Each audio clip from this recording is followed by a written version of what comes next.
So you're finally taking the plunge and going to Disney World. Here's 5 tips on what you should do before you go.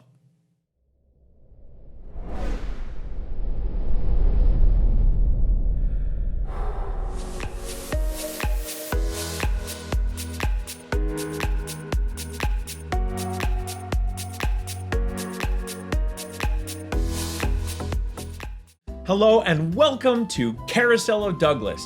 I am so glad to have you here today. We're going to be talking about one of my favorite things to do with Disney, and that is to plan the trip. I love planning the trip, and I'm really excited to bring you along with me. So let's go do this, all right? Tip number 1. Hey, you are going to stay somewhere near the parks. You need to do it. But are you going to stay off property or on property? There's lots of choices down in Disney. If you're looking for off-property, I'd highly recommend looking into the Good Neighbor hotels right outside of Disney Springs and in that area. They're fabulous. I've actually stayed at one, and when I did, I actually had a great time. It was a walking distance to Disney Springs, and we actually loved the hotel itself, and it was pretty cheap too. Now, there are also other things you can do, like you can get an Airbnb, and some of those Airbnbs are themed, and you want to check those out. But I recommend staying on property. You can't beat the perk of having free transportation all over Walt Disney World. You don't even need to bring a car with you if you do it that way. I highly recommend that. Now, Disney World on property has 3 types of resorts. They have value, moderate, and deluxe. Value, basically, the amenities that you have is you have a room with beds, a bathroom and a shower, and a tub, and you also usually get some large, extremely themed pool, but it doesn't have any extras. It's just got a really good theme, like the big blue pool over at the Art of Animation Resort.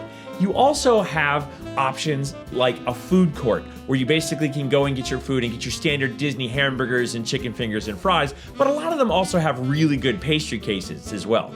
At a moderate resort, say like French Quarter or Port Orleans Riverside, that level of resort usually has a sit-down restaurant. Port Orleans French Quarter does not. It's one of the exceptions to that rule, but you can walk right over to Boatwright's, which is the restaurant that they have over at Port Orleans Riverside. A lot of the moderate resorts also have a nice pool, usually a bigger one, and they usually have some kind of extra appointing like a slide or something to that effect that just makes it just a little bit more. Also, a lot of those moderate resorts are relatively closer to the parks than some of the all-stars are, and they're not quite as crowded. Now, finally level, you have the deluxe level, and deluxe level usually comes with a fitness center. Some of them have spas, and a lot of them have a signature dining experience as well as a dining experience and usually a quick service restaurant. They also often have characters. The Grand Floridian, the Contemporary, the Polynesian, all 3 of those monorail resorts have a character meal. They also have that extra perk that makes them real awesome. The monorail resorts, as I said, have a trip around on the monorail, and that's also really, really cool. You also have at places like Wilderness Lodge, you have boat to Magic Kingdom, and you also have this amazingly themed fireplace and gigantically gorgeous space. Then at the deluxe resort level, you also have extra perks like being walking distance from Epcot, like you do with Beach Club, Yacht Club, and Boardwalk, or right down the way from the Skyliner, like at Riviera. So that extra super perk is kind of amazing part of choosing your park. So tip number 1, I also recommend you do this at least 12 to 8 months out. Tip number 2, watch for deals. Disney constantly throws out deals. They sometimes give you free dining. Sometimes they give you a rack rate upgrade. And sometimes they give you discounts on tickets. I highly recommend watching, but here's the thing. Book first, watch for the deals second. Don't do it the other way around. A lot of times those deals book up real quick, and then you might not be able to get the room the way you want it.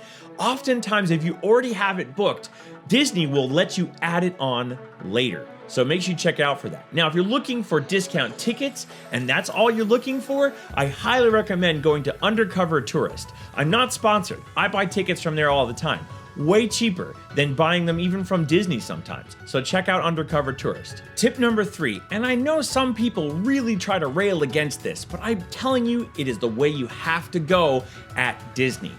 Book your dining reservations 180 days in advance. Right now, because of what's going on in the world, we're only able to book at 60 days. Do it then. You really need to book those dining reservations. Yes, I know it means that you have to decide what park you're gonna be at on what day, but it is worth it, especially with the fact that you have to make those theme park reservations anyway. Do them at the same time. In fact, I actually recommend doing the theme park reservations as soon as you have tickets. But the dining reservations you need to do at that mark, because if you want to eat at that restaurant like Ohana, which has amazing food, but everyone wants to eat there, you need to have that booked up. Also, when Fast Passes return, booking your Fast Passes when that Fast Pass window hits is great. One little perk about staying on property is that if you are staying on property, you can book 60 days out for your Fast Passes, and your dining reservations you can book from the day one of your stay all the way through all 10 days. So if day one of your stay is 180 days out, you can book your dining plans 180 days out for all the days that you're staying there if you're staying on property. Same thing goes for Fast Passes. For everybody else, it's 30 days, okay? And if you're not staying on property, you have to do your day one on 180 day out, day two on its 180 day out. You have to do it one day at a time. So staying on property adds that perk into the reservation system. Tip number 4 is specifically for people who fly to Disney. If you fly to Disney, don't be fooled by discount airline companies. They actually aren't cheaper than anyone else. They look like they are on paper, but they're really not. Now, I will tell you that I have flown to Orlando on my own on Frontier Airlines and did it for under $50, but I literally did it without any perks. I call it steerage class when I do it that way. And I didn't have a bad flight, but I literally had to pack everything into this backpack. Yeah, that was a little tough. Anyway, when you are flying on Frontier Airlines, I can tell you that it looks great on paper. You get your base price, and I picked a random flight from July 13th through July 22nd in this coming summer, and did it for both of these airlines that I'm going to compare to you. And the base price was $153.80. That's including the taxes. However, if you wanted to add their version called the perks, in the perks, you get to choose your seat, bring a carry-on, and bring one checked bag, as well as get priority boarding. That adds $50 per trip, so an extra $100. Now your ticket is at $253.80. If you want to go with what they call the works, which lets you have refundability and a couple extra perks beyond what the perks has, it adds $188 to that trip, and you're now at $341.80 for that same trip that looked like it was at $153.80 when you first tried to book it. If you need to add another checked luggage, that's $80 total for the trip. Why am I saying that? Well, when you add that extra $80 for 2 checked bags, you now have the same kind of perks that you get for just paying a flat rate on my personal favorite airline, Southwest. Again, I'm not sponsored. I have flown Southwest all over this country and never been disappointed, and I realized a long time ago that their price is really the best. And just to give you an idea, the base price for that same flight from July 13th through July 22nd for one passenger, an adult, where you get a personal item, a carry-on, and 2 checked bags is $224.96. Now, I know a lot of people don't like that part where you have to choose your seat once you get on the plane, but if you get early bird check-in, you can be one of the first people on the plane, and that adds $50 total to the cost, making the price $274.96. Now, Frontier, with the perks, $253.80, you still have to add $80 to get that second checked bag. So, if you want to get this much luggage without having to pay an arm and a leg to get it with you, I highly recommend it, especially since you're probably going to be bringing merchandise home with you, and you know it. So, don't let those discount airlines fool you. They've gotten me, and I fly a lot. So, I highly recommend Southwest. If you're going to go with a discount airline, go Southwest. You're not getting fooled whatsoever. And tip number 5, be prepared for lots of walking. Now, for me, it's not such a huge deal. I run a 5K every other day as my way of doing fitness. My wife does Zumba. So both of us are kind of in good cardiovascular health. However, if you're kind of a person who doesn't do cardio work on a regular basis, you want to start. Like, go walking, find the perfect shoes for you. For footwear, I highly recommend Teva sandals. These are mine. I've had these for years. They're great.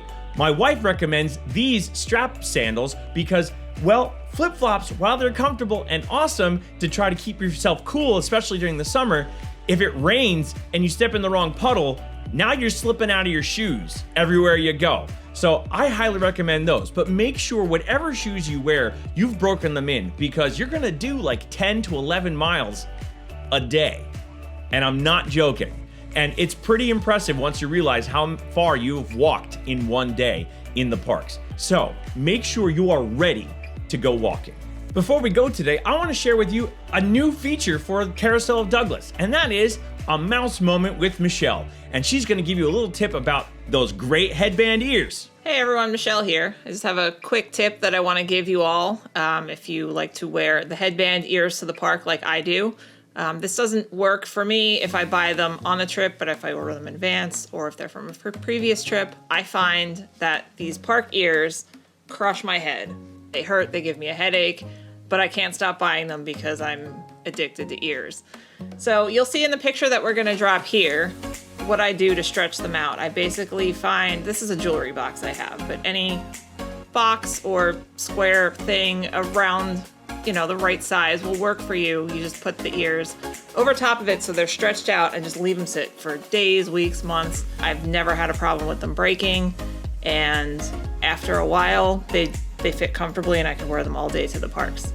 So that is my suggestion for you if you really like to buy ears at the Disney parks, but they're very tight on your head. Just stretch them out a bit and then you're good to go for the next visit. Thanks for watching. I hope you enjoyed that tip in Mouse Moments with Michelle. I really am excited to have her as part of this channel from time to time. Well, that's it. Those are my 5 tips on what you should do before you go to Disney.